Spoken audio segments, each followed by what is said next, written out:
สบายดีอันนี้คือห่านกะหล่ำจายเป็นห่านเป็นเครื่องดื่มที่นิยมที่สุดในอินเดียคำว่ากะหล่ำก็คือฮ้อนจายนี่ก็คือน้ำซาฮ้อนช่วงนี้เป็นช่วงอากาศหนาวพระเจ้าก็จะนิยมมาดื่มหลังจากเลิกเรียนอันนี้ก็จะเป็นนักศึกษามาพากันดื่มหลังจากเลิกเรียน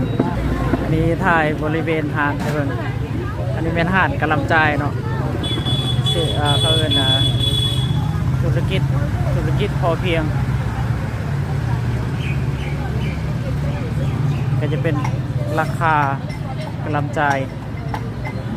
มีคอฟฟี่ราคาประมาณ3รูปี15รูปี30รูปีเกินเลย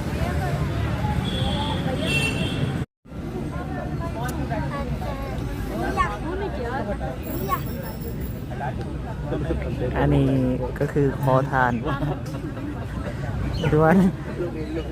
เด็กน้อยมาขอเงินเนาะขอเงินนำลงเลยเด้อพ่อใหญ่เด้ออ๋อบ่ได้เห็นหน้า